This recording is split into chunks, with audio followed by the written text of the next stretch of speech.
కొండగట్టుల అంజన్న దర్శనం కంటే ముందుగాల హనుమంతుని అంశమైన వానరాల దర్శనం అవుతుంటది. ఊర్లకు జొర్రంగల్నే దర్శనమిస్తుంటాయి కోతులు. మాడవీధులలో కదులుతున్న కానుంచి గర్భగుల్ల అంజన్న దర్శనం అయ్యేంత వరకు భక్తులతోటే కదులుతుంటాయి వానరాలు కూడా. వచ్చిన భక్తులు సుతం అంజన్న దేవుడేనని భక్తితోటి గొలుస్తుంటారు. కొబ్బరి చిప్పలు, పండ్లు, ఫలాలు చేతిలో పెడుతుంటారు. కానీ గీడ కొందరు హనుమాన్ భక్తులు ఇంకో అడుగు ముంగడికేసి ఏం చేసిండ్రో చూడుండ్రలా. వారెవ్వా గమ్మత్తున్నది కదా కోతి.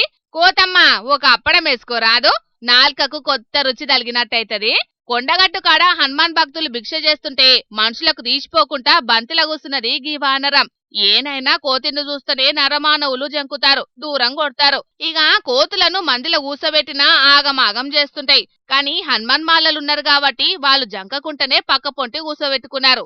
ఈ స్వాములు హనుమాన్ మాలలున్నారని గీ కోతికెట్లా తెలిసిందో నిమ్మలంగా బంతి బువ్వకి కూసున్నది. కడుపు నిండా లాగించింది.